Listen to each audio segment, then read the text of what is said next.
estudiantes de primer año de secundaria. Buenas tardes y bienvenidos a esta semana de clases virtuales en el curso de Química. Ya hemos venido trabajando la semana anterior acerca de lo que es la clasificación de la materia. Veíamos que esto se podía dividir en mezclas y sustancias. Mezclas homogéneas, heterogéneas. Homogéneas, aquellas que presentan una sola fase. Los componentes no se pueden ver a simple vista. Las heterogéneas, mientras tanto, sí, los elementos se ven a simple vista y poseen más de una fase. Y en las sustancias puras, simples y compuestos, las sustancias son todos los elementos de la tabla periódica y los compuestos están conformados por más de 2 elementos y poseen una fórmula química. En la naturaleza existen muchísimas mezclas y compuestos con distintas propiedades físicas y químicas. ¿Cómo las puedo estudiar? Para poderlas estudiar hay que separarlas. Existen para ello métodos de separación de mezclas que vamos a ver a continuación. Me va a permitir estudiar de una manera más particular y significativa una mezcla. Entonces, ¿de qué se trata? ¿O qué quiere decir método de separación de mezclas? ¿Cómo lo definimos? Son todos aquellos procedimientos físicos que me van a permitir separar 2 o más ingredientes de una mezcla, valiéndose de las propiedades químicas que presentan. Nótese que todas estas sustancias deben tener las mismas, conservar la misma identidad. Aquí vamos a poder tener en cuenta lo que es el punto de ebullición, la densidad, el tamaño, para que la separación pueda darse al máximo de pureza. Recuerda también, todos estos métodos se van a aplicar solamente en las mezclas homogéneas y heterogéneas. Es decir, que no haya ocurrido ninguna reacción química que no haya dado origen a nuevas sustancias, porque esto alteraría el proceso y ya no se va a poder aplicar ese tipo de mecanismos.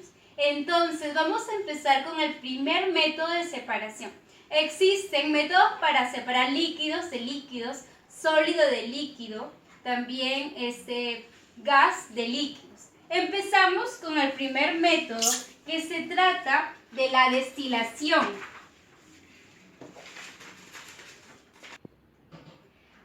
Método de destilación. Este método se va a aplicar para mezclas donde hay líquidos miscibles. Puede ser el agua con el alcohol o también algún sólido con un líquido. En este método vamos a tener en cuenta lo que es el punto de ebullición. ¿Qué es el punto de ebullición? Es la temperatura a la cual va a hervir una sustancia. Por ejemplo, la temperatura de ebullición del agua sería 100 grados Celsius y del alcohol 78 grados Celsius. ¿Cómo ocurre esto? Por ejemplo, aquí tengo una imagen que generalmente se da en el laboratorio.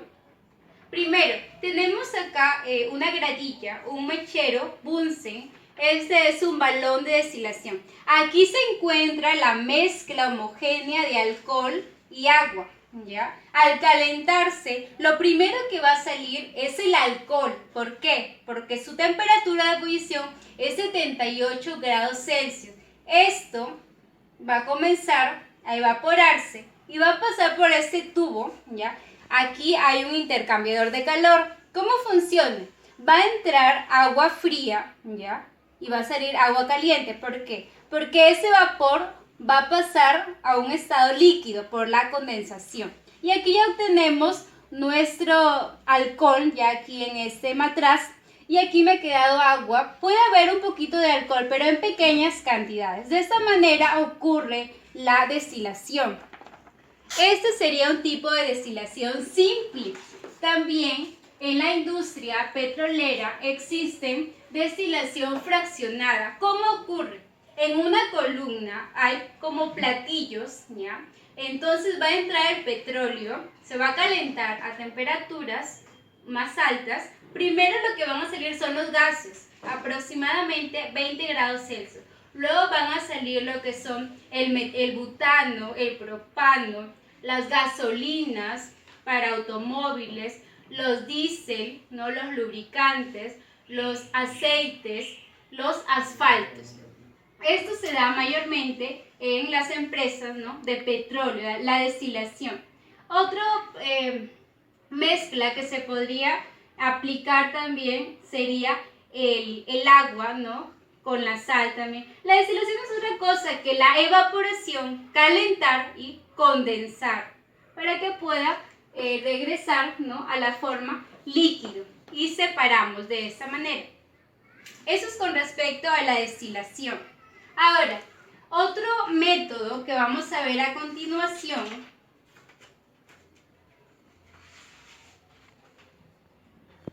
el siguiente método es la decantación. Este va a separar todas las mezclas que son invisibles. Por ejemplo, el agua y el aceite. ¿Cómo ocurre esto? Se va a tener en cuenta la densidad. ¿Por qué?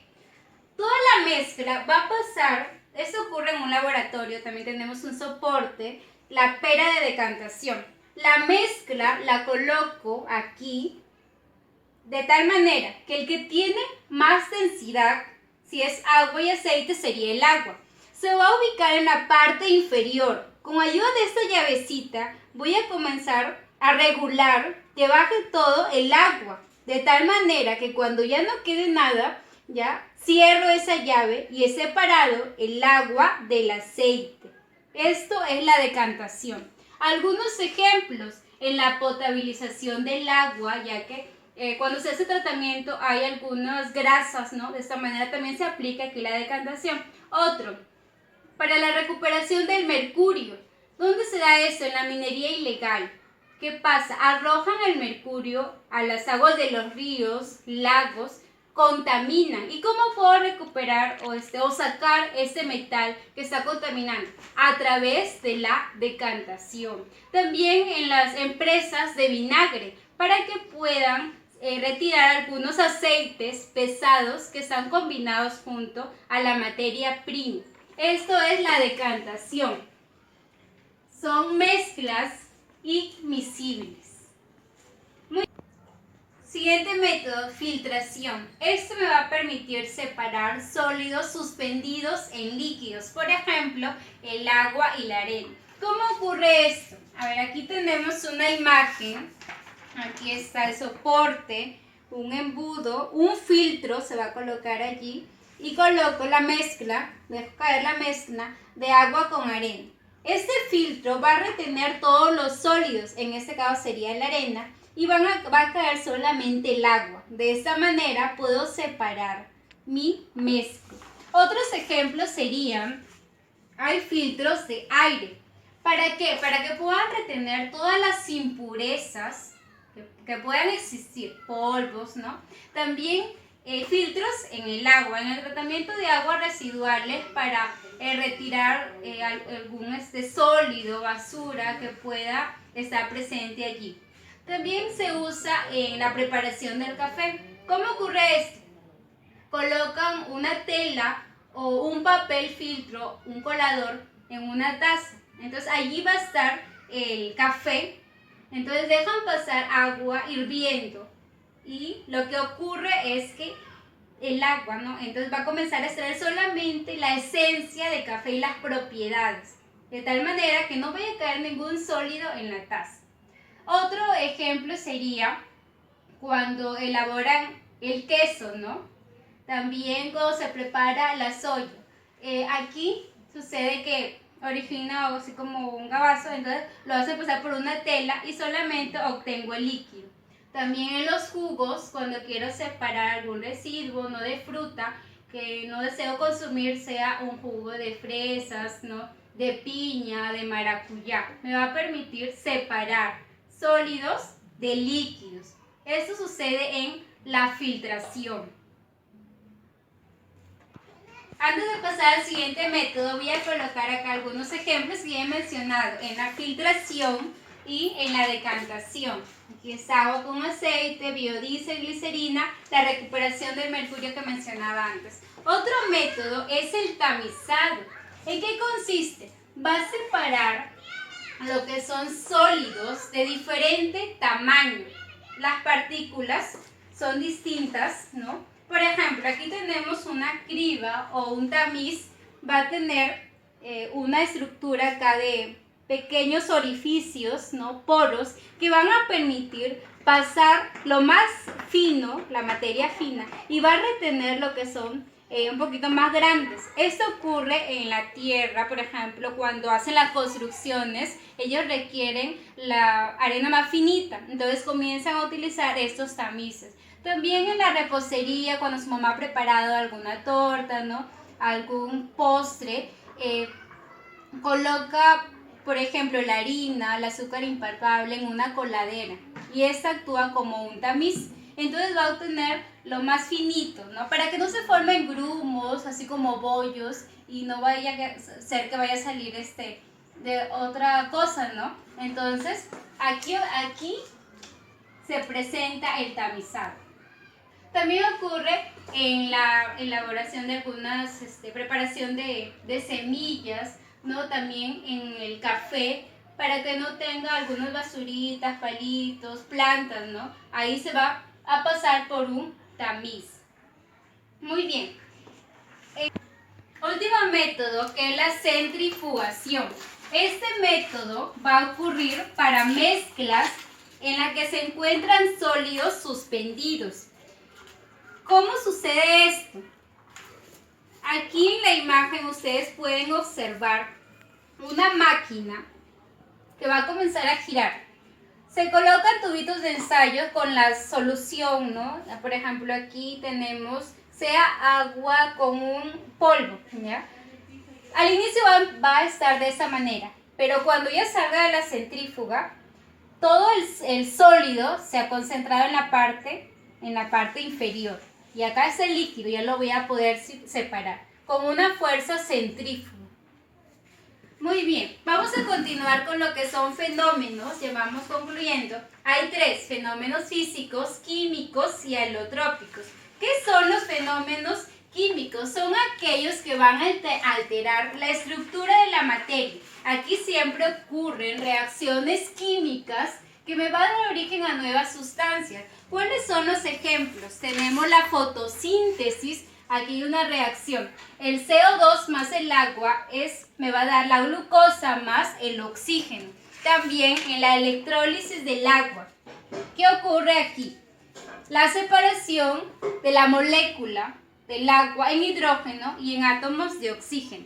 La oxidación de una manzana, ustedes dejan a la intemperie y van a observar de que esa manzanita se ha puesto de color marrón. ¿A qué se debe? Esa va a tener una sustancia fenoles que al ser expuesta con el oxígeno del aire va a generar una sustancia de color marrón. Eso hace que la manzana cambie, ¿no? Se oxida.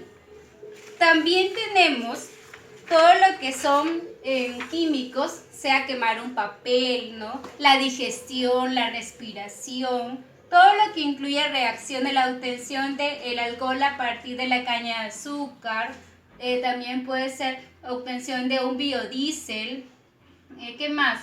Pueden ser obtención de yogur, ¿no? Todo lo que incluye reacciones químicas. Ahora, los físicos, al contrario, ¿qué va a ocurrir? No altera la estructura de la materia.